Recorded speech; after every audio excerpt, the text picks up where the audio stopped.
Hola, buenas noches, ¿qué tal? Eh, Buenas noches. Hola, ¿qué tal? No sé si hubo un problema con el... Primero, ¿se me escucha bien ahí? Sí, se escucha bien. Ok, gracias. No sé si hubo un problema con el link de la conexión al Zoom, pero aparentemente se tenía que mandar automáticamente y no... Parece que no se ha mandado. Pero en todo caso, hablé con Andrea y ella va a ver si es que la próxima vez manda el día jueves el link de conexión. En todo caso, estamos lo suficientes para comenzar y simplemente quería decirles que vamos a continuar con nuestra idea de retomar lo que hizo que Lacan vuelva a Freud, retorne a Freud. Es decir, que Lacan tiene la idea de que en el tiempo de Freud en el tiempo de después de Freud, que los herederos de Freud en realidad no se encargaban de Freud, se encargaban de otras cosas, pero no de leer el texto de Freud, no de interpretar bien su obra y, como dijimos, esto tenía que ver con una cierta mala interpretación de su texto, El yo y el ello, que formulaba una segunda tópica del aparato psíquico con nuevos términos además del yo, es decir, el super yo y el ello. Y habíamos dicho que este intento de Freud en realidad no quería darle un lugar preponderante al yo como el lugar de el control de los impulsos o de los instintos, una especie de cabeza o de agencia central, sino que con esto Freud intentaba esclarecer un malentendido fundamental en la práctica, eh, ya que lo inconsciente desde el punto de vista descriptivo, es decir, desde el punto de vista fenomenológico, lo que se nos presenta a la vista, lo inconsciente eran muchas cosas diferentes. Podemos tener una idea inconsciente en el sentido en que no es consciente sin que sea necesariamente reprimida. Y obviamente lo que nos interesaba desde el punto de vista dinámico era lo inconsciente reprimido. Bien, habíamos dicho entonces que en el yo y el ego de lo que se trataba de alguna manera era de solucionar la dificultad de lo inconsciente, definir lo inconsciente por un lado y por otro lado la dificultad de definir al yo mismo, porque el yo también tenía una parte de inconsciente. Esta parte de inconsciente era precisamente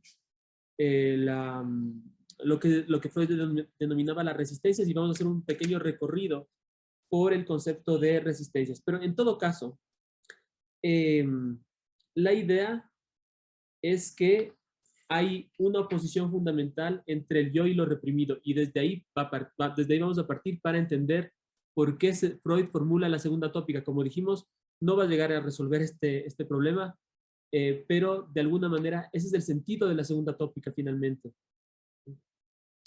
Habría que decir aún algunas cosas, pero podemos comenzar con la necesidad de definir lo que Freud llama el superior.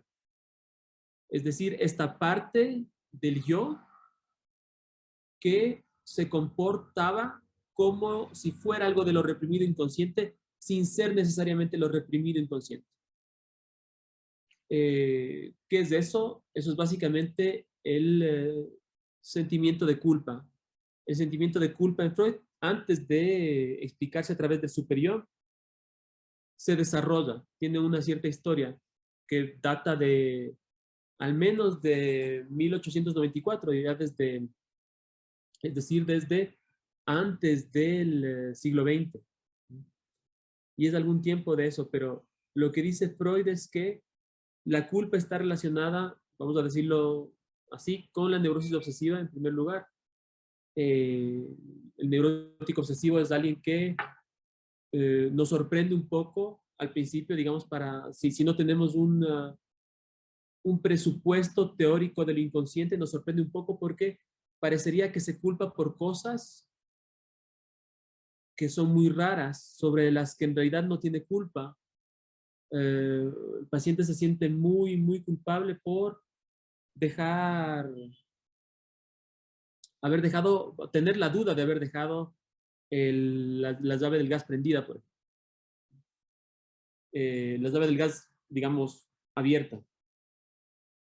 Entonces tiene que regresar 2 o 3 veces para ver si es que la llave del gas está abierta.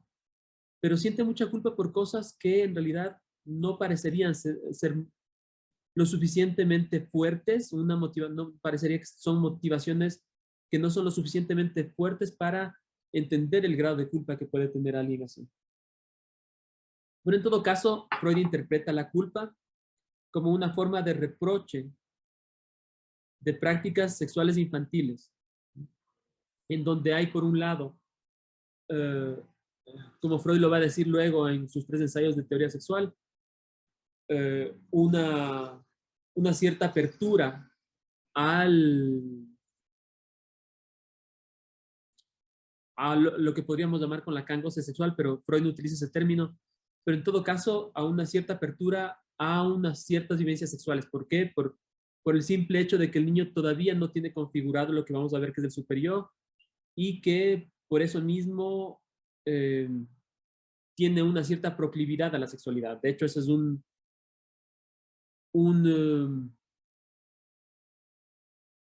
elemento que hoy en día puede ser parte de la cultura popular. Nosotros sabemos ya que los niños tienen una sexualidad, pero en el tiempo de Freud, en los tiempos de Freud, era algo que no era para nada evidente, no era para nada obvio. Y Freud, en sus 3 ensayos de teoría sexual, obviamente escandaliza a la sociedad de su época, precisamente por que la representación que se tenía del niño no era como la de un ser habitado de alguna manera de unas ciertas, vamos a llamarlo así, pulsiones sexuales. Pero la idea, ¿no es cierto?, es que estas pulsiones sexuales se pueden expandir de múltiples maneras, ¿no es cierto? Por ejemplo, nosotros podemos ver en los niños pequeños conductas de exhibicionistas, que si las viéramos en un adulto nos sorprenderían y nos indignarían, ¿no es cierto? Pero en un niño son más o menos tolerables. Por ejemplo, el exhibicionismo del niño pequeño, del niño desnudo que exhibe su cuerpo delante de otras personas, su cuerpo desnudo delante de otras personas, etc. La cuestión para explicar la culpa es que en esos momentos hay una cierta, en la infancia hay un cierto despliegue de ciertas conductas sexuales que luego van a chocar con una prohibición. Y de alguna manera es lo que va a decir Freud en un texto de 1907 que se llama Acciones obsesivas y prácticas religiosas, cuando nos confirma que en el obsesivo, en las obsesiones hay por un lado una satisfacción de un hacer, de un hacer algo que tiene que ver con una representación infantil de un cierto goce sexual, y por otro lado satisfacer la prohibición. Por eso es que Freud llama una formación de compromiso a eso, ¿no es cierto? Por un lado se satisface algo de esa pulsión y por otro lado se satisface lo que rechaza esa pulsión. De hecho, es interesante pensar en esto, por ejemplo, en relación a la religión, ¿no es cierto? Pensamos que la religión implica por lo general una renuncia al disfrute sexual, y con Freud, y tal vez ustedes ven con Lacan en el seminario 20, vemos que hay un cierto goce que no es el goce sexual, digamos, heteronormativo, para utilizar una palabra que está en voga en estos tiempos, pero si ustedes ven, si ustedes revisan la Santa María de Ávila, creo que se llama, pero está en el seminario 20 de Lacan, en la portada del seminario 20 de Lacan, ustedes van a ver que hay una mujer, una santa, que tiene una expresión muy parecida a la de, eh, a la de alguien que está teniendo un cierto disfrute sexual. No sé si se ve ahí, pero ustedes pueden ver, esta es una estatua que está en Roma que Lacan adoraba y que nos enseña cómo en esos momentos de éxtasis religioso algo muy parecido a la sexualidad puede manifestarse. En todo caso, la idea de Freud para explicar la culpa es que en realidad el obsesivo no se sentía culpable de una cierta representación que se le venía a la cabeza conscientemente, sino que el afecto de culpabilidad había sido desplazado desde otra representación reprimida, es decir, desde una representación inconsciente, que era la originaria detentora de esa energía, de de ese afecto de culpabilidad, ¿no es cierto? La idea de, como lo vimos la semana anterior, es que las representaciones para Freud no son lo único que se juega en el psiquismo, sino que estas representaciones también están de alguna manera investidas, desde el término que usa Freud, investidas por una cierta energía, por un cierto afecto. Y cuando hablamos, por ejemplo, de lo inconsciente, vimos que, de la diferencia entre lo consciente y lo inconsciente, vimos que lo que podía ser consciente, una de las ideas de Freud para ser consciente una representación, era que esta representación sea investida de un cierto afecto, sea investida de una cierta libido, sea investida de una cierta energía. Eso es lo que llamamos generalmente atención, dijimos. Pero bueno, en todo caso, es así como Freud explicaba la culpabilidad en un primer momento. En un segundo momento, en su texto Introducción al Narcisismo, que es un texto también muy interesante, ya no me acuerdo mucho de él, pero sé que en ese texto Freud habla de Freud habla del ideal del yo finalmente, de lo que él va a llamar el ideal del yo, es decir, una instancia con la que el yo va a ser comparado siempre, digamos. El precio de tener ideales es ese.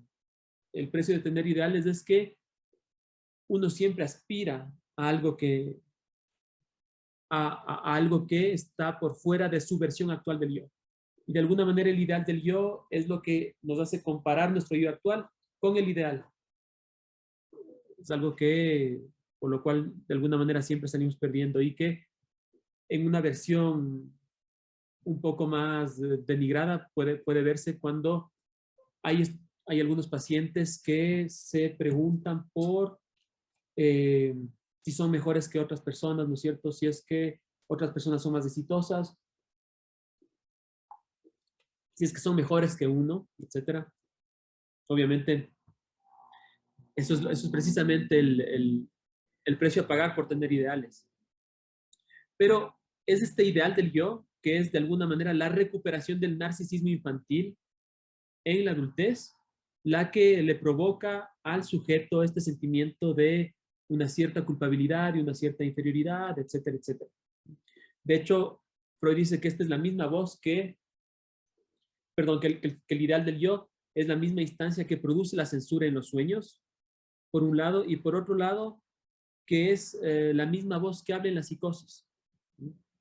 Cuando en la psicosis se presentan un cierto tipo de alucinaciones verbales, muchas veces van acompañadas con un reproche al sujeto, con un reproche de no ser lo suficientemente algo. Cuando eso se pone obviamente en otras personas, en terceros, se puede formar una especie de delirio de persecución, ¿no es cierto? Pero es esta voz crítica del sujeto la que de alguna manera nos constituye, la que en la psicosis se manifiesta en lo real. Por eso es que Lacan nos va a decir que aquello que en la neurosis es simbólico, en la psicosis deviene algo real. Es decir, se entiende una voz crítica del sujeto. No es la voz de la conciencia, es la voz, digamos, real en el caso de la psicosis. Más tarde en este texto fabuloso del que les hablaba la semana pasada, que se llama Duelo y Melancolía, Freud nos va a decir que el ideal del yo se puede explicar a partir de un cierto mecanismo que puede estar presente en la melancolía. Es decir, la identificación con un objeto perdido, la introyección de un objeto perdido. Lo que sorprende del melancólico, ¿no es cierto?, es que tiene una certeza sobre su culpabilidad y sobre su poca suficiencia, sobre su invalidez, tanto desde el punto de vista, sobre todo moral, pero también desde el punto de vista, hasta cierto punto de vista estético.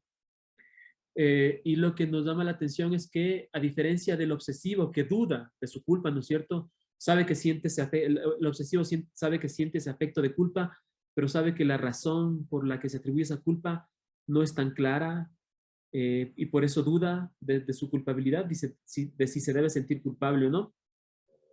Aunque sabemos que sí hay razones para que se sienta culpable, pero esas razones para que se sienta culpable no son las que aparecen ante la conciencia, porque, como dijimos, el afecto de culpa se ha desplazado de la representación original del goce sexual infantil hacia otra representación nueva.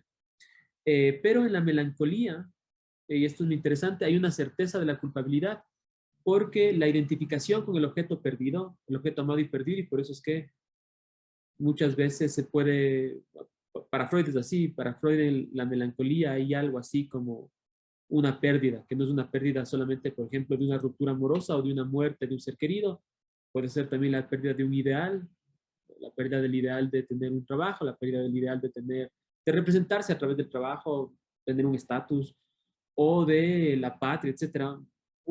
Pueden ser muchas cosas, pero la idea de Freud es que es cuando hay esa pérdida, el sujeto se identifica con ese objeto perdido y a partir de eso deviene la división eh,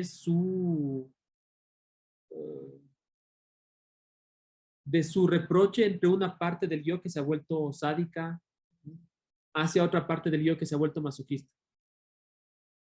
Y vemos que hay algo así en el discurso del melancólico, es decir, lo que ahora llamaríamos una persona con depresión mayor. Es decir, que hay lo que Freud llamaba, tomando de la psiquiatría, una especie de delirio de insignificancia. Pero este delirio de insignificancia, y esto es lo interesante de Freud, Freud siempre nos sorprende, es una forma de lucidez del melancólico, dice Freud. Es decir, que finalmente el melancólico dice unas verdades que por lo general están veladas en el discurso corriente, pero precisamente por esta honestidad es que él hasta cierto punto la pasa tan mal. Él ve la insignificancia que él tiene como ser humano, los intereses de las otras personas que tienen sobre él y en general el interés que pueden mostrar las personas sobre otras personas para utilizarlas como objetos, etc. Pero la idea finalmente es que este mecanismo puede ser explicado para entender una cierta relación entre el ello y el yo. Es decir, que cuando el yo se identifica con algo perdido que había sido amado, es como si le estuviera diciendo al ello, mírame, yo soy tan digno de amor como era ese objeto que perdiste. Por ejemplo, si una persona está enamorada de alguien por ser un gran pintor, qué sé yo, y esta persona pierde a ese pintor, ¿no es cierto?, a esa pintora, etcétera, y el sujeto mismo luego comienza a tomar clases de pintura y comienza a volverse también el mismo un pintor o una pintora, es como si estuviera asumiendo los caracteres de ese objeto amado y perdido para de alguna manera ser más independiente del mundo exterior. De hecho, es lo que se llama narcisismo, es eso, es la disputa que hay entre un objeto amado por un lado y el amor propio. Por eso es que enamorarse siempre implica perder un poco de amor propio. Y por eso es que hay una cierta agresividad escondida, pasiva, sobre todo en los hombres que aman, cuando un hombre ama a una mujer. Porque de alguna manera siempre para un hombre perder este amor narcisista es un poco un atentado contra su virilidad. Pero en todo caso, la melancolía le enseñó a Freud cómo una identificación del yo puede surgir a partir de un objeto externo. Y de hecho, Freud va a definir así al yo. Freud va a definir al yo como una sedimentación de identificaciones de objetos amados y perdidos. Freud retoma esto de la mineralogía, debe ser, yo no entiendo mucho, pero la idea de la sedimentación, ¿no es cierto?, es que unos ciertos materiales que están en un medio líquido, ¿no es cierto?, y que son materiales sólidos, por su peso van cayendo, algo que al principio estaba como en la superficie y se va volviendo parte de una estructura más sólida. Cuando Freud habla de la sedimentación, de las identificaciones en la formación del yo, nos dice básicamente que nuestro yo está formado por las identificaciones sedimentadas de esos objetos amados y perdidos. Y no es raro, ¿no es cierto? Porque, por ejemplo, a los adolescentes no les basta una cierta identificación infantil. El adolescente tiene que buscar nuevos modos de identificación y ser de alguna manera como estos eh, nuevos modelos identificatorios. Es eso lo que forma, eso es lo que forma el yo. El yo a cada momento está tratando de producir identificaciones. Eh, y es por eso que esta instancia del yo va a ser diferente a lo que podemos reconocer como lo inconsciente como tal. Más tarde, en un texto que se llama Psicología de las Masas y Análisis del Yo, que es un texto que puede ayudarnos a entender muchísimo el fenómeno político, porque nos muestra bien cómo la gente puede caer en una especie de hipnosis masiva a partir de la palabra del líder carismático y cómo esto puede formar unas ciertas masas identificadas entre sí mismas que pueden desinhibir sus inhibiciones morales individuales. Entonces, un texto muy, muy bueno para eso, pero Freud en este texto nos dice que eh, hay una identificación que no proviene de una investidura libidinal, es decir, que no proviene de un objeto amado y perdido con el que el sujeto se identifica, y esta identificación es la identificación paterna.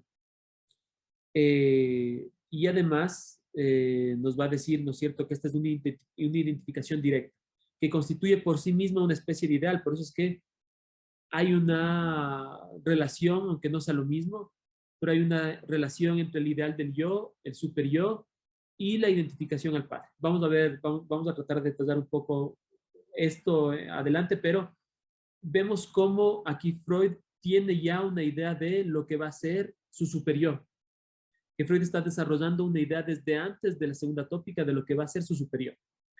En el superior, que, ¿cómo lo explica Freud en el yo y el ego? Lo explica como el heredero del complejo de Edipo. Esto nos va a querer decir que Freud interpreta al superior como lo que queda de unas ciertas prohibiciones culturales, familiares, etc. ¿Y por qué va a ser esto así? Porque de alguna manera el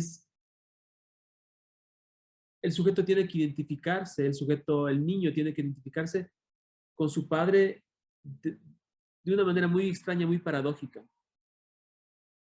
Porque al mismo tiempo que va a ser como él, que de alguna manera un padre es un modelo identificatorio, de identificaciones fundamentales, también lo es de prohibiciones fundamentales.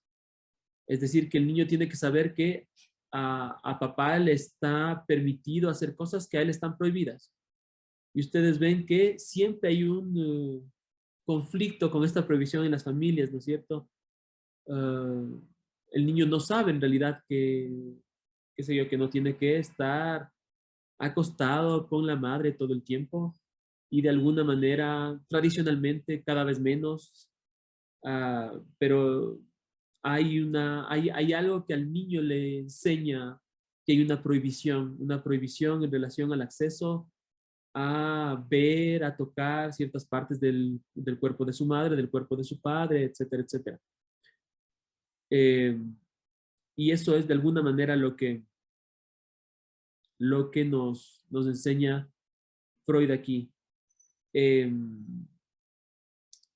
Entonces, se puede ver que el superior es el heredero del complejo de Edipo. Hay una parte en el yo y el ego que nos dice Freud, así como el niño estaba compelido a obedecer a sus progenitores, de la misma manera el yo se somete al imperativo categórico del superior. Imperativo categórico, recordémoslo, es parte de la terminología kantiana en su no me acuerdo el nombre del libro exactamente, pero es algo así como la metafísica, algo en relación a la metafísica de las costumbres, y en donde Kant va a desarrollar su idea del imperativo categórico, pero vemos que es precisamente este imperativo categórico el que se relaciona con el superior. Eh, pero lo interesante es que para Freud, el yo, el ello y el superior no son tres instancias que tengan una división completamente establecida, sino que hay unas divisiones entre esas tres instancias que podemos llamar litorales. Litorales como por ejemplo el mar, ¿no es cierto? El mar es una división litoral porque no es fija entre el mar y la playa, siempre cuando sube la marea es diferente el límite que hay entre el mar y la playa, siempre está cambiando.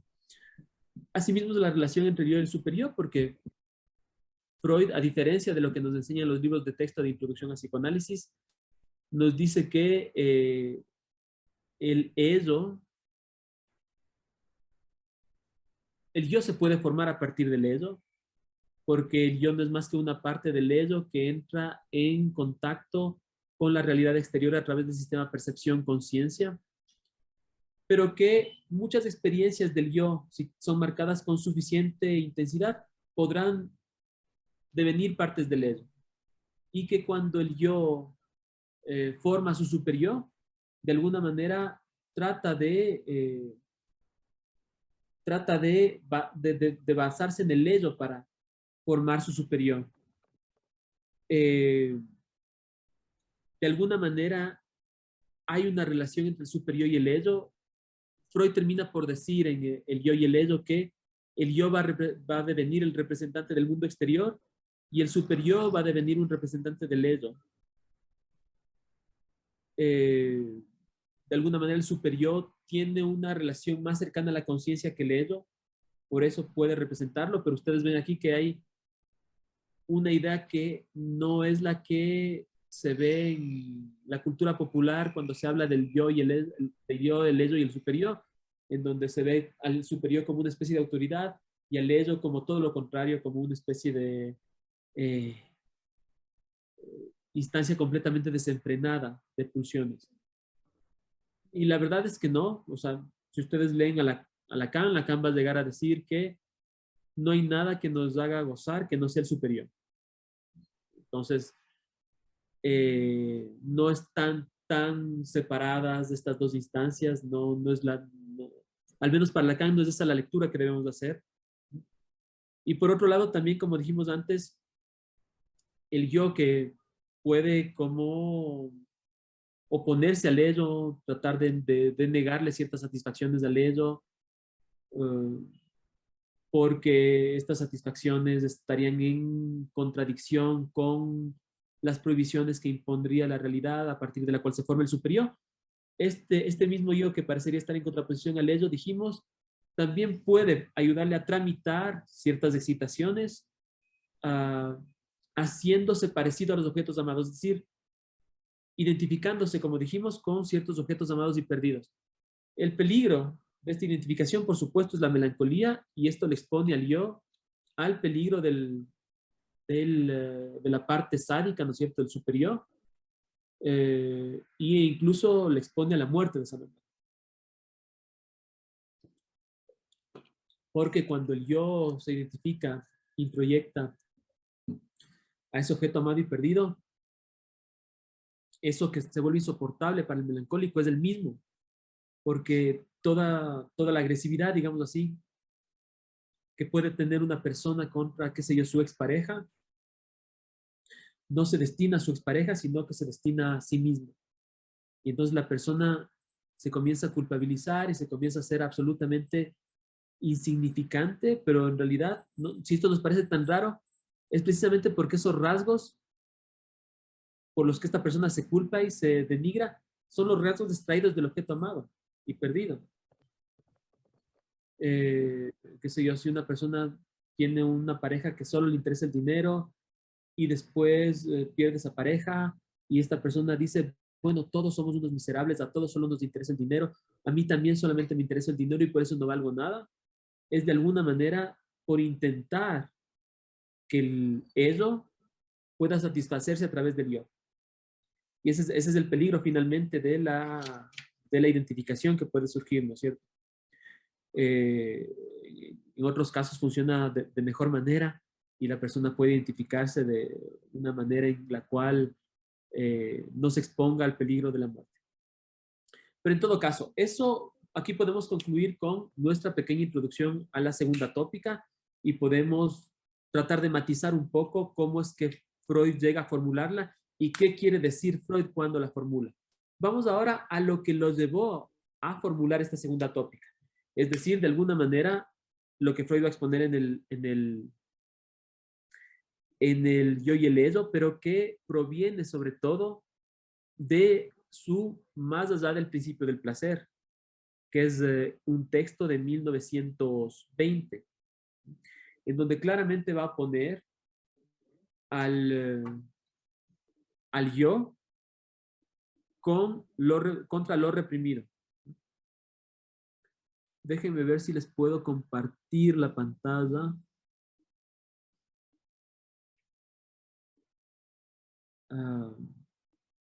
Creo que sí se ve, ¿no es cierto? Sí, bueno. Sí.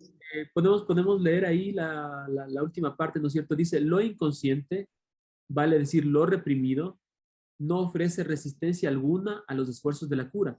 Es absolutamente interesante esto porque Freud se queja todo el tiempo de que es difícil que se produzca de alguna manera lo inconsciente. Hacer consciente lo inconsciente, etcétera, es una tarea ardua. Aquí Freud nos dice, lo inconsciente, vale decir lo reprimido, no ofrecen resistencia alguna a los esfuerzos de la cura.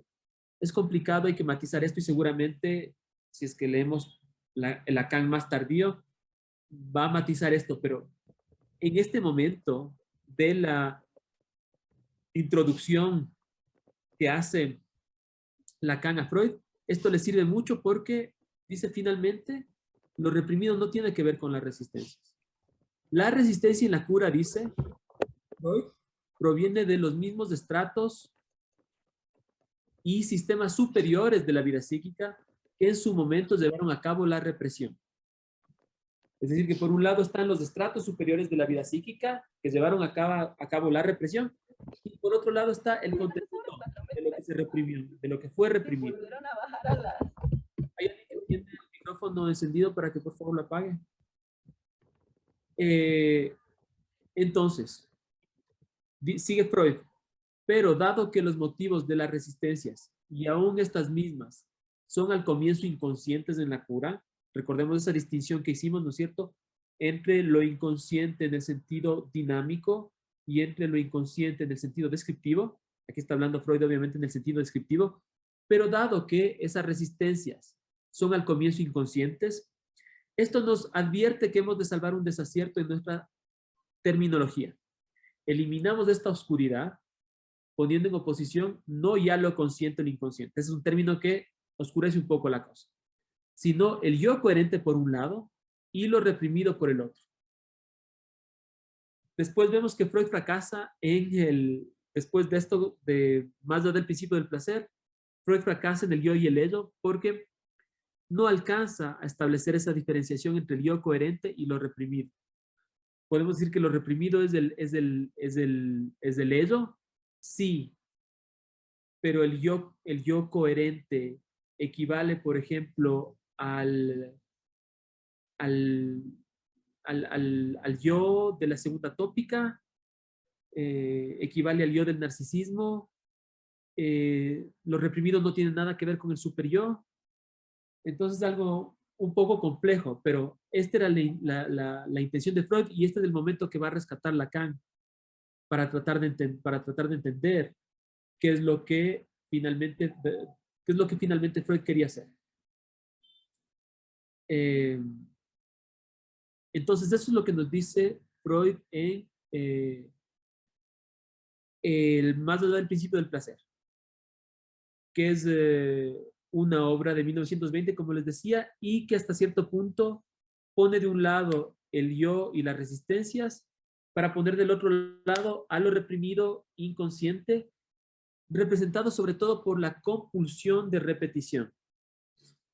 Luego Lacan va a decir que esta compulsión de repetición no es otra cosa que la palabra que insiste. Eso lo va a decir en el seminario 2. Es interesante la cita de Lacan, creo que la tengo acá.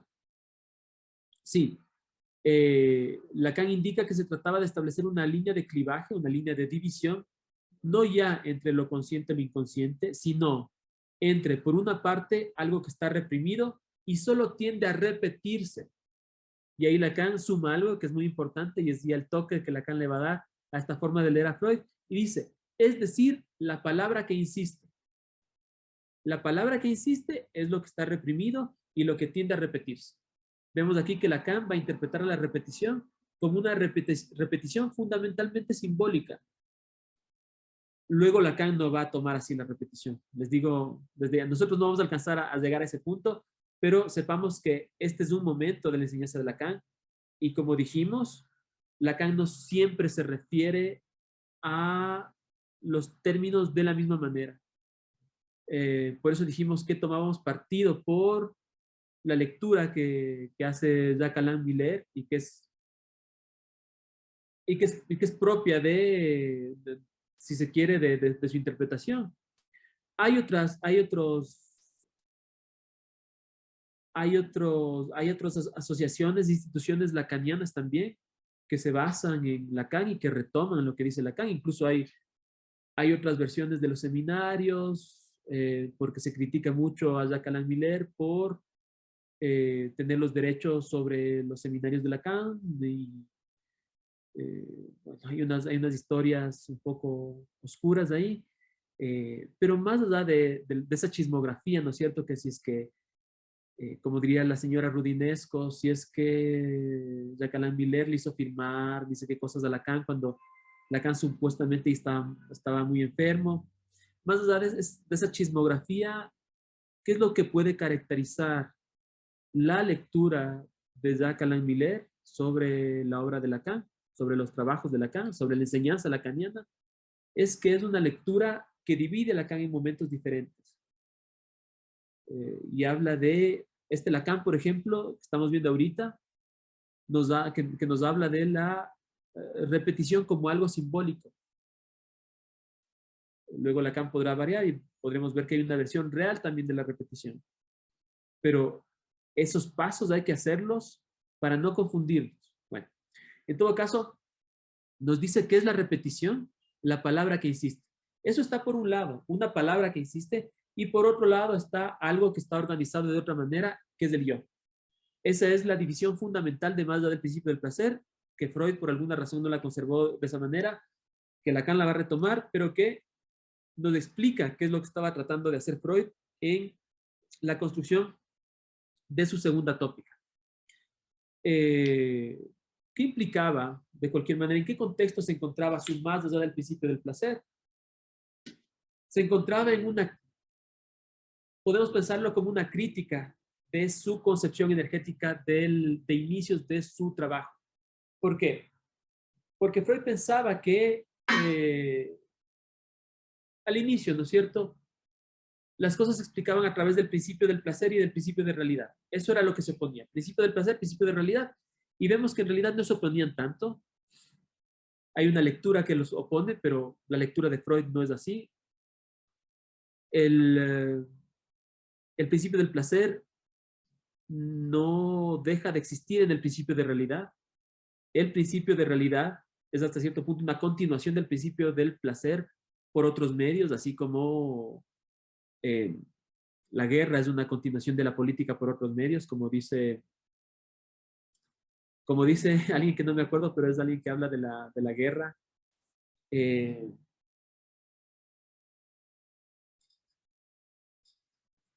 Lo tengo por algún lado, pero no lo encuentro ahorita. Pero bueno, es alguien conocido que habla mucho de la guerra. Bueno, en todo caso, la idea es que hay una cierta continuación entre el principio del placer y el principio de realidad. ¿Por qué? Porque un niño, por ejemplo, que está de alguna manera más orientado, más abierto al principio del placer, que intenta obtener una satisfacción, aunque en realidad busca el principio del placer, evitar un exceso de tensiones, ¿no es cierto? Por ejemplo, cuando tenemos hambre, algo se siente como una tensión y eso nos orienta hacia la búsqueda de alimento y eso de alguna manera disminuye las tensiones. Eso es el principio del placer. ¿Y qué es el principio de realidad? Es adaptar un poco el principio del placer a las normas culturales. Es decir, por ejemplo, es hacerle saber a un niño que no puede comer a la hora que quiera porque si no va a tener un castigo. Entonces, si es que él quiere comer muy rápido, luego esto va a significar que los papás le castiguen y no le den el alimento y le va a tocar esperar aún más tiempo para comer. Entonces, de alguna manera, el principio de realidad es algo que hace que el niño acepte una cierta limitación al principio del placer, pero para retomar algo del principio del placer. A la final, no hay una contradicción entre el principio de realidad y entre el principio del placer, porque si el niño se sujeta al principio de realidad, es a partir del principio del placer. Esta es una lectura que de alguna manera se puede relacionar, ¿no es cierto?, con la idea de algunos psicólogos evolutivos que piensan que esta es una característica fundamental del ser humano, ya que el ser humano, para avanzar, ¿no es cierto?, debe de alguna manera anticipar el futuro, debe renunciar a ciertas satisfacciones inmediatas para alcanzar unas ciertas satisfacciones más grandes en el futuro, etcétera, etcétera. Los países funcionan así, bueno, no todos funcionan así, pero las inversiones en la economía buscan tener un poco ese funcionamiento, pero no es lo más importante eso. ¿Por qué? Porque Freud va a decir, ¿no es cierto? Va a partir de esta idea, Freud, del principio del placer, de que hay una cierta reducción de las tensiones en el principio del placer, pero se topa Freud con ciertas cosas, y es por eso el título de su trabajo, que le van a mostrar un más allá del principio del placer. Es decir, que lo que se tiende a repetir en la vida no es lo que nos da placer. Esa es toda la paradoja del más allá del principio del placer, que la repetición se hace para repetir una satisfacción que no es para nada placentera. En un primer momento, Freud va a decir que se puede entender que lo que era satisfactorio en la niñez, como cuando hablamos, ¿no es cierto?, del caso de la culpa, en la adultez va a sentirse como un displacer. Lo que era placentero en la niñez, en la adultez se puede sentir como un displacer, pero finalmente eso también es algo relativo al principio del placer. Lo que le va a interesar Freud en su más allá del principio del placer es que se repitan cosas que nunca fueron placenteras. Nunca. Que siempre fueron displacenteras. Y entonces en ese caso, Freud va a hablar de una tendencia propiamente repetitiva, que ya no es, que se separa por completo de una tendencia restaurativa, si se puede decir así, que es la del principio del placer, que de alguna manera nos orienta al bien del sujeto. La compulsión de repetición, como les llama Freud, no es para nada algo que busque la repetición de algo que fue bueno o placentero para el sujeto.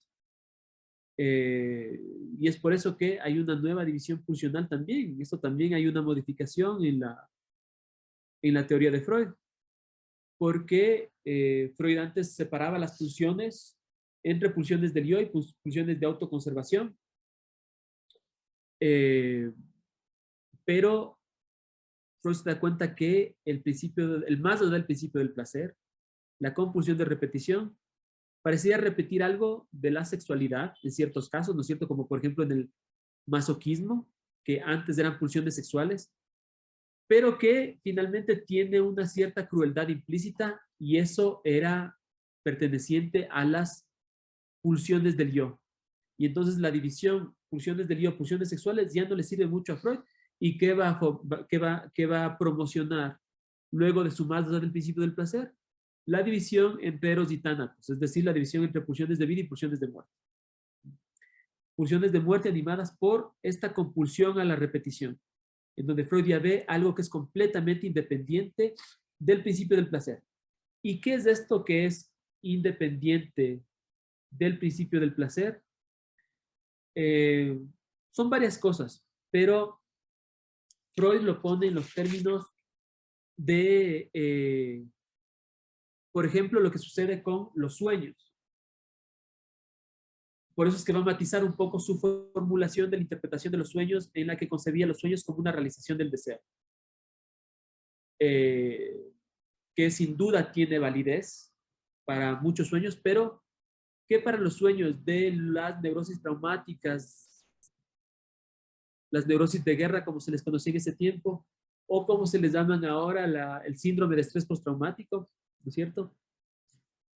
Representaba una paradoja para Freud, porque la primera idea de Freud era que Si hay algo displacentero, eso va a tratar de ser eliminado de la conciencia. Vamos a tratar de alejarnos, vamos a tratar de olvidar lo displacentero, que se entiende bien, y eso se encajaba muy bien con el principio del placer. La histeria, el olvido histérico, encajaba muy bien con la idea del principio del placer. Pero las neurosis de guerra, las neurosis traumáticas, lo que hoy se llama el síndrome de estrés postraumático, muestran otra cosa, y es el retorno incesante de una escena traumática que no termina de entrar en el pasado. Es decir, que se produce todo lo contrario a lo que se esperaría para el principio del placer. El sujeto no puede olvidar su escena traumática. Y eso evidentemente muestra otra tendencia, diferente a la del principio del placer, en donde algo no se olvida, sino que retorna incesantemente. Por ejemplo, los sueños que retoman siempre la misma escena traumática y que se repiten. Esos sueños nos muestran una característica diferente a los sueños como enigmáticos, que pueden ser, ¿no es cierto?, una interpretación, que pueden venir de una interpretación de cómo se manifiesta mi deseo en este sueño. El sueño como como la realización, si se quiere, alucinada de un deseo inconsciente, ¿no es cierto? Y enmascarada de un deseo inconsciente. Aquí no, aquí en la confusión, en la repetición, el recuerdo de la escena traumática se repite constantemente. No se enmascara, no se olvida, etcétera, etcétera. Por otro lado está también el juego infantil, que es lo que ya venimos conociendo desde hace tiempo, ¿no es cierto?, con el nombre de Ford-Da, ese juego infantil del nietecito de Freud, en el que él tenía un carretel, es decir, algo parecido a un juguete con una piola, con una cuerda, que lanzaba, y cuando lanzaba decía Ford, y cuando regresaba, cuando la traía hacia sí mismo, decía Da. Bueno, no decía eso, decía O y A, pero Freud lo interpreta como Ford Da, que son palabras muy parecidas a algo que se va y algo que regresa. Se va, regresa, se va, regresa. Lo interesante es que el niño desarrolla este juego y se calma en las ausencias de su madre. Y entonces Freud interpreta ese juego como una especie de simbolización de un objeto perdido. Y es absolutamente interesante porque Lacan nos va a decir que el deseo se manifiesta en hacer desaparecer y en hacer regresar un objeto. Es decir, es ahí que se constituye un objeto, en la simbolización. Luego, sí podemos hablar de un objeto que está por fuera de esa simbolización, pero en principio, el objeto podemos decir que es un objeto que ha sido eliminado por el símbolo. ¿Cómo se elimina el objeto por el símbolo? Porque lo hace desaparecer y lo hace reaparecer. Y es en ese juego del Ford-Da donde se manifiesta el deseo.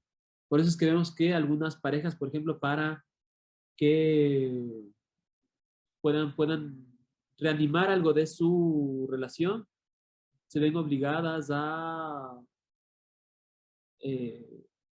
no sé si obligadas, pero son de estas, me quiero referir a ese ejemplo de las parejas que terminan y regresan, etcétera, etcétera, porque representa un poco esta cuestión de algo que se va y algo que viene, como en el caso del juego infantil del Ford-Da.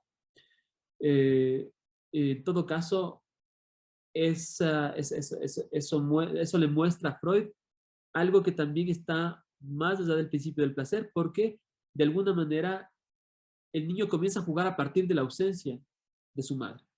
Lo que se repite de alguna manera es el trauma infantil, y por eso es que hay una tendencia entre ciertos psicólogos, ¿no es cierto?, por lo menos yo no estoy tan de acuerdo, pero seguramente me falta mucho que saber al respecto. Hay una forma de hacerles jugar a los niños para averiguar si han sido abusados sexualmente, etcétera, porque se esperaría que el niño que ha sido abusado manifieste su trauma, etcétera, en el juego. Pero si esto se da espontáneamente, y hay casos en los que se da espontáneamente, podemos ver que el niño intenta, por más que intente apoderarse, por más que intente hacer algo con eso, porque ese es al final el propósito del juego, que el niño no se quede simplemente en una vivencia pasiva de su trauma, sino que de alguna manera pueda simbolizar su trauma. Es algo displacentero finalmente lo que se está tratando de simbolizar en ese juego infantil del Forda. Por eso le muestra el juego infantil a Freud algo que está también más allá del principio del placer. Pero Freud, si nos referimos más a la cuestión de la repetición en la clínica como tal, Freud nos dice que esa repetición se manifiesta en la clínica como tal a partir de su famosa lucha contra las resistencias. Eso es algo que podríamos seguir viendo la siguiente clase. Ahorita quisiera saber si hay preguntas.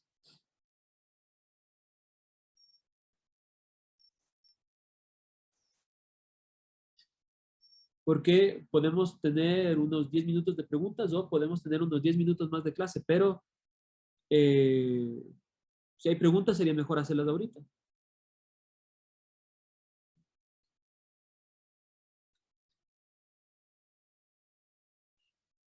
Bueno, vamos a hacer lo siguiente. Si es que se animan, alzan la mano y yo sigo 10 minutos más.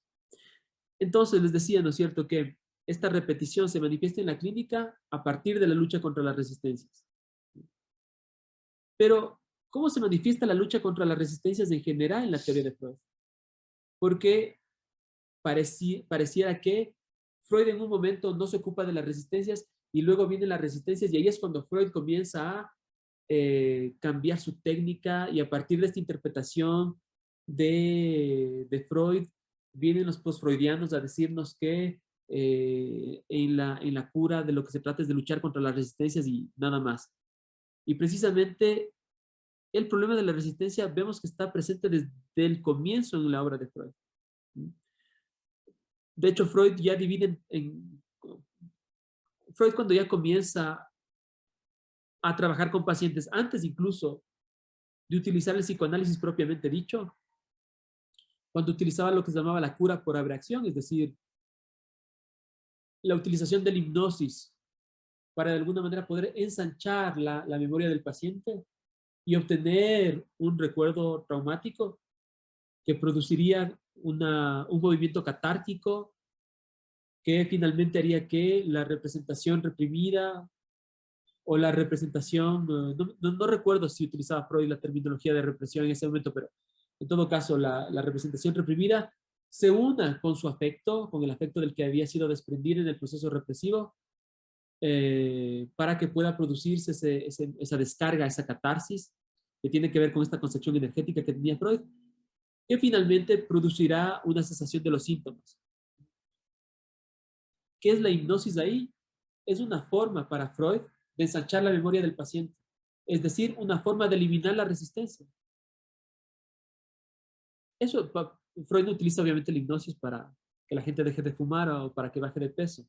Su idea era obtener un recuerdo, era obtener del paciente una escena traumática. ¿Y eso cómo se lograba? Con el estado hipnótico. Y al principio le funcionaba bien. Pero Freud se da cuenta más tarde de que lo que hacía la hipnosis básicamente era sustraer la existencia de las resistencias como él se refería, al médico, al analista. Y entonces es ahí cuando decide inventar su técnica de asociación libre, lo que conocemos hoy como la regla fundamental de la asociación libre, que nos dice, diga todo lo que se le pase por la cabeza, aunque a usted le parezca inmoral, ilógico, que no tiene nada que ver, si se pasa por la cabeza, y sobre todo si es que detecta una cierta reticencia a decirlo, precisamente por eso no se calle y dígalo. Esa es la regla fundamental del psicoanálisis. Pero esta regla fundamental del psicoanálisis hasta cierto punto es una continuación de ese mismo propósito que queríamos lograr con la hipnosis. Es decir, de alguna manera anular las resistencias y poder tener acceso al material patógeno, como decía Freud, es decir, al recuerdo inconsciente y a algunas ciertas representaciones asociadas a ese recuerdo inconsciente.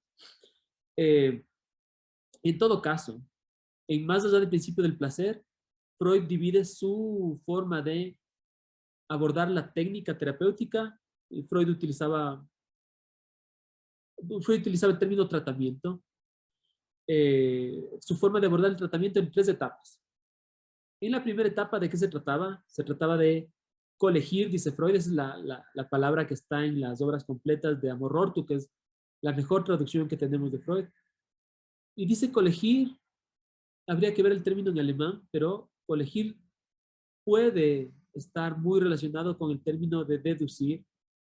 Colegir, reconstruir y comunicar a partir de las asociaciones libres del analizado, eso que él se negaba a recordar.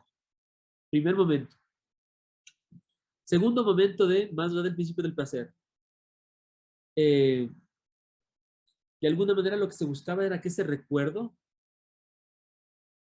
tendría que reintegrar ciertas significaciones desconocidas. Tiene que integrarse. Es decir, que no es suficiente con que el analista pueda deducir, pueda reconstruir y pueda comunicar. Se necesita que el recuerdo se produzca en el paciente, que se introduzca ese recuerdo como parte de la biografía del paciente.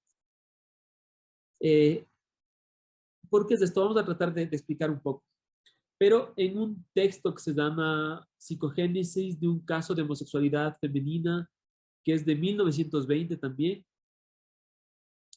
Freud nos dice que en un primer momento se trata de recolectar toda la información, todo lo que podamos saber de un paciente, y en un segundo momento, aunque esto suena muy parecido a la mecánica que utilizarían luego los postfreudianos, si es que lo aislamos de todo lo que hemos dicho, y por eso es importante no aislar esto, y en un segundo momento doblegar las resistencias o superar las resistencias o vencer las resistencias, que también habría que ver el término en alemán, pero que en todo caso se trata de seguir por lo menos estos dos momentos. En otro texto que es parte de los escritos técnicos de Freud, que se llama Sobre la iniciación del tratamiento, Freud nos dice que Freud relata el caso de una paciente de la cual la madre sabía la escena homosexual que había de alguna manera provocado la serie de síntomas sobre su hija, y se la comunicaba a Freud y Freud se la comunicaba a la paciente, pero lo interesante y lo fascinante es que Freud se da cuenta que cuando quería imponer de alguna manera, porque hasta cierto punto es imponer, ese saber a la paciente respondía con ataques histéricos, luego de los cuales la amnesia quedaba restablecida. Con esto quiere decir que si es que un paciente no acepta el mismo asumir algo de su historia, sobre todo si está contada en primera persona y por él, el tratamiento es inefectivo. Tiene que haber algo del paciente que se produzca como una asunción de su historia, que él asuma algo de esa historia reprimida para que sea efectivo el tratamiento. Y por eso es tan interesante la manera de abordar Lacan, de abordar las cosas de Lacan, por lo menos en un primer momento. Por lo menos con ciertas interpretaciones. Como les dije la vez anterior, hay veces que cuando estamos con un paciente, cuando un paciente dice algo que nosotros entendemos que es una palabra de revelación capaz de transformar su vida o que por lo menos puede cuestionar muchas cosas de su vida, una buena forma de intervenir es cortar la sesión en ese punto, ¿no es cierto? Por ejemplo, si alguien dice, no sé si quiero tener una relación tan seria con esta persona con la que estoy saliendo, o no sé si me quiero casar, o no sé si quiero tener hijos, o sí quiero tener hijos, ahorita ya me nació un deseo de hijo, etcétera, etcétera. Uno puede cortar en ese momento la sesión y el paciente se tendrá que enfrentar con eso que dijo. Luego podrá decir, bueno, sí, tal vez no quiero tener un hijo, o tal vez sí quiero tener hijos, pero en todo caso, eso va a ser hecho a partir del mismo. Y esa es una idea, ¿no es cierto?, en la cual podemos ver que Lacan lleva a Freud hasta sus últimas consecuencias, ¿no es cierto? Desde el Freud que de alguna manera quería comunicar lo que él sabía de su paciente para que él asimile eso, y es algo que obviamente ahorita, en este momento, nos parece una idea, después de pasar por Lacan, absolutamente tirada de los cabellos, Cuando Freud quiere imponer ese saber a esa paciente, su saber inconsciente, vemos que la paciente reacciona con un rechazo a partir de ataques histéricos y a partir del restablecimiento finalmente de su amnesia, de la amnesia histérica. Y eso es algo que nos da cuenta de por qué es tan importante tomar en cuenta la producción del recuerdo en el paciente, y no solamente la producción del recuerdo en el paciente, sino la convicción de que ese recuerdo, bueno, puede ser recuerdo, vamos a matizar un poco eso, porque no es solamente el recuerdo de lo que se trata, por lo menos como se le entiende normalmente, pero el paciente sí debe poder decir algo en primera persona de sí mismo. Y debería poder asumir eso para que el tratamiento sea efectivo. Y es así, es de alguna manera, por eso es que Freud decía en sus escritos técnicos, no me acuerdo en cuál, pero lo vamos a ver aquí más adelante, que es preciso esperar un cierto momento indicado para comunicarle ciertas cosas al paciente. Es decir, que si uno da muy pronto las respuestas, eso puede producir un efecto negativo, por decirlo así.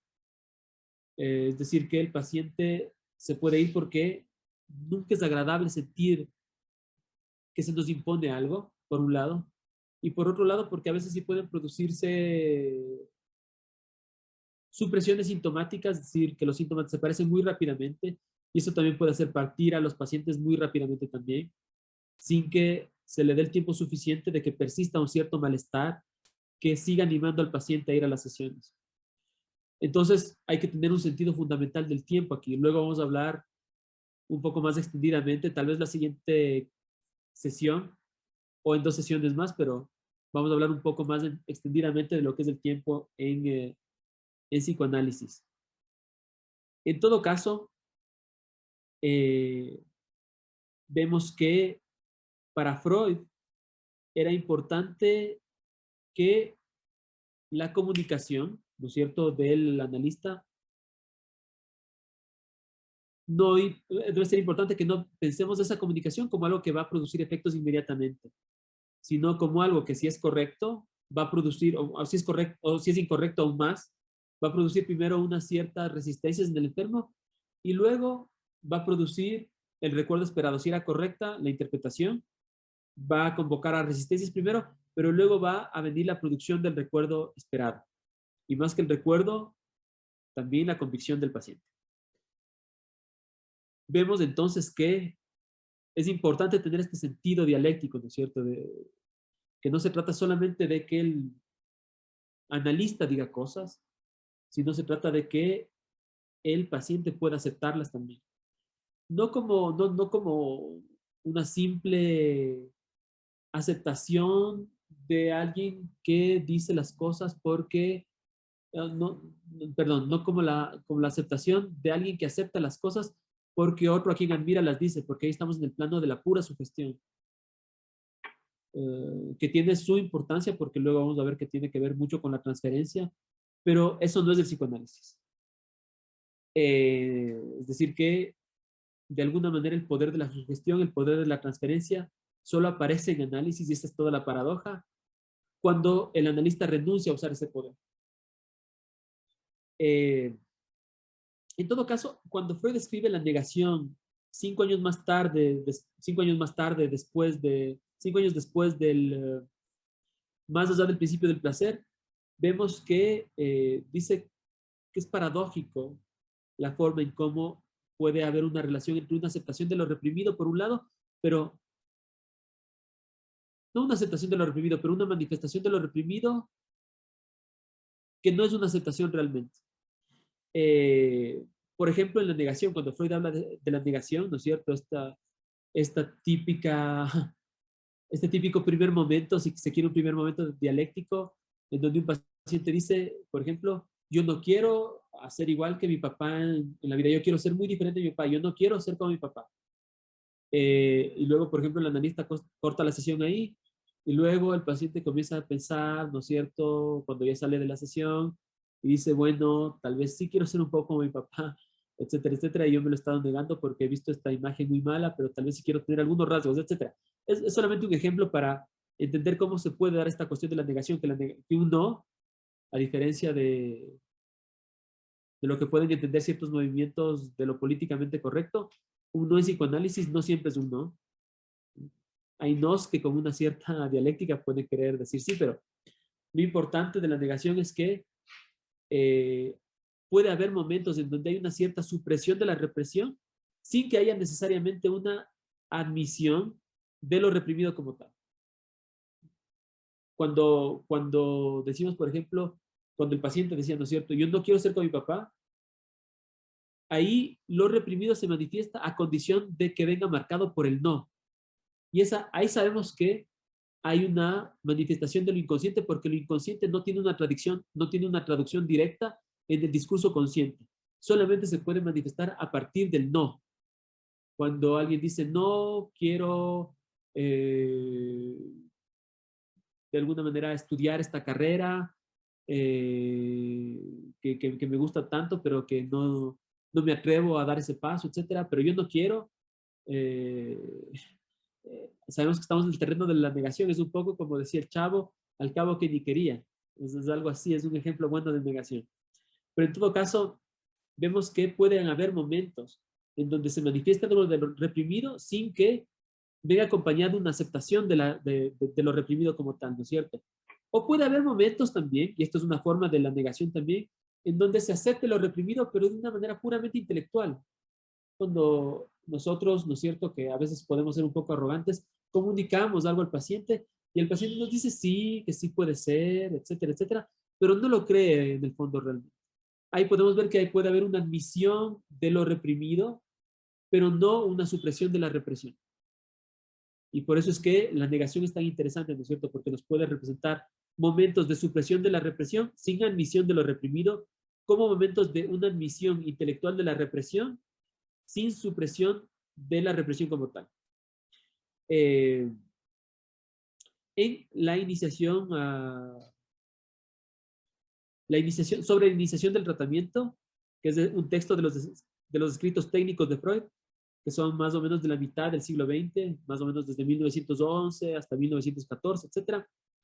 En uno de esos textos de 1912 que se llama Sobre la iniciación del tratamiento, Freud nos dice que de alguna manera el sufrimiento en la cura que provoca un cierto anhelo de curarse en el paciente, puede convocar a que se utilice la transferencia para superar a las resistencias.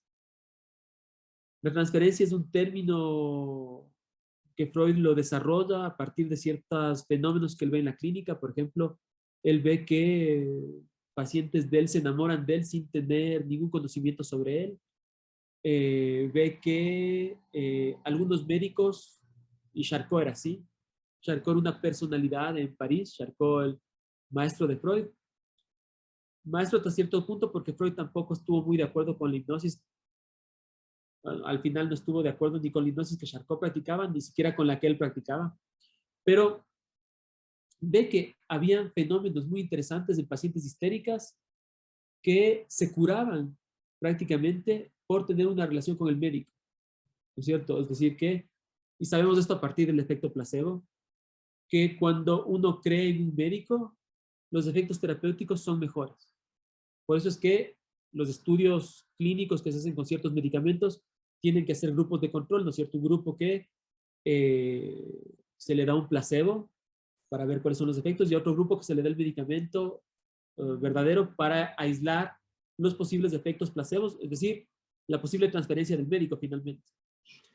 Pero si bien la transferencia es un fenómeno que se produce con los médicos y se produce en general en la vida, con los profesores, etcétera, muchas veces, esto no necesariamente es la forma de curar del psicoanálisis. Es decir, la transferencia pura no lo es. Por eso es que decía hace un momento con Lacan que la transferencia se desarrolla en psicoanálisis solamente a partir de la renuncia a utilizarla como un poder, como el uso de un poder, ¿no es cierto? Como yo voy a utilizar el amor que tú tienes hacia mí para obligar a curarte. De eso no se trata. Se trata más bien de utilizar esta transferencia para superar las resistencias. Eso es algo que está más dentro del lado del psicoanálisis. Y esta redirección de la transferencia hacia el vencimiento de las resistencias, hacia la superación de las resistencias, el término es un poco complicado, habría que ver bien el alemán. El término en alemán es Zuerraten. Yo busqué la traducción, pero sería mejor saber alemán. La traducción a veces era superar, a veces era vencer, a veces era contornear, pero esa es la operación de alguna manera que se trataría de hacer con las resistencias a partir de la transferencia. Y finalmente hay un tercer momento que Freud nos describe en su más allá del principio del placer, en donde nos dice que la técnica se trata de descubrir las resistencias, comunicárselas al paciente y de alguna manera utilizar una cierta influencia humana, está hablando de la transferencia, para que el paciente abandone estas resistencias. Pero faltaba un componente esencial, que es del que yo les decía antes, y era en este tercer momento la convicción del paciente. Es decir, que en un primer momento, cuando hay una cierta comunicación del analista, se mueven ciertas resistencias. Si la comunicación daba en el clavo, esas resistencias van a ir cediendo con el tiempo y van a producir una cierta convicción. Lo que Freud dice es que cuando falta esta convicción, después de que ya ha habido una reducción de las resistencias, ahí se produce el fenómeno de la repetición. ¿Y qué es la repetición? Que se produce cuando falta la convicción de la comunicación del analista. Es un residuo. Es un residuo que se puede manifestar en la transferencia a veces dice Freud. Pero pensemos en esto, pensemos que hay ciertos pacientes que viven con una cierta actualidad algo que en realidad se convocó por la cura. Es decir, que el análisis despertó algo en ellos y puso en acto algo en ellos de una manera en la cual se trata, sobre todo si se manifiesta en la transferencia, el efecto final va a ser que el paciente abandone la cura. El paciente comienza a pensar, por ejemplo, que su analista es tan inútil como su padre. Y entonces comienza a denigrar a su analista de la misma manera que denigraba a su padre. Pero si es que no se hace un trabajo de rememoración, lo vamos a ver después con el texto de rememorar, repetir y reelaborar, si es que no hay algo de la rememoración que pueda hacer reflejar esta finalmente conducta o acto o accionar del paciente como algo que tiene que ser asumido por su historia, esta confusión a la repetición se puede manifestar de una manera que vaya en contra no solamente del paciente, sino en contra de la continuación del tratamiento en sí mismo. Y por eso es que es tan importante tomar en cuenta estos momentos en donde parece producirse algo de la repetición, ¿no es cierto? El paciente deja de venir porque comienza a ponerse a tomar de nuevo, comienza a repetir su síntoma. Por eso es que, como decía Freud en algún momento, hay que saber qué se hace con los demonios que se convoquen en el análisis. Es eso lo que puedo decir por hoy. Ya me pasé de los 10 minutos como la otra vez, pero nos veremos la próxima semana y espero que la próxima semana hayan preguntas. Les mando un abrazo, que tengan una buena noche. Chao.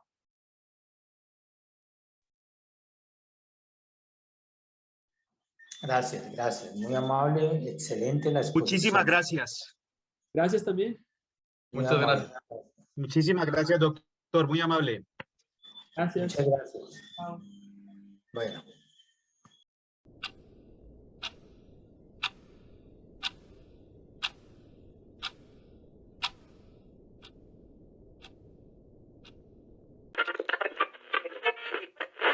A menudo me han llamado a consejo para casos en que el médico se quejaba de haber expuesto al enfermo su resistencia, a pesar de lo cual nada había cambiado o, peor, la resistencia había cobrado más fuerza y toda la situación se había vuelto aún menos transparente. La cura parecía no dar un paso adelante. Luego, esta expectativa sombría siempre resultó errónea.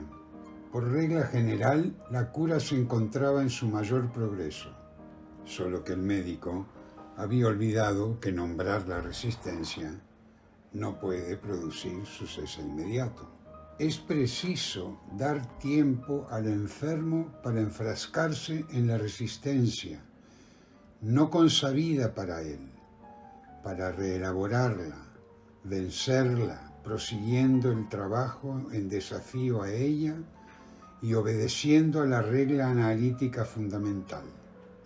Solo en el apogeo de la resistencia descubre uno, dentro del trabajo en común con el analizado, las mociones pulsionales reprimidas que la alimentan y de cuya existencia y poder el paciente se convence en virtud de tal vivencia.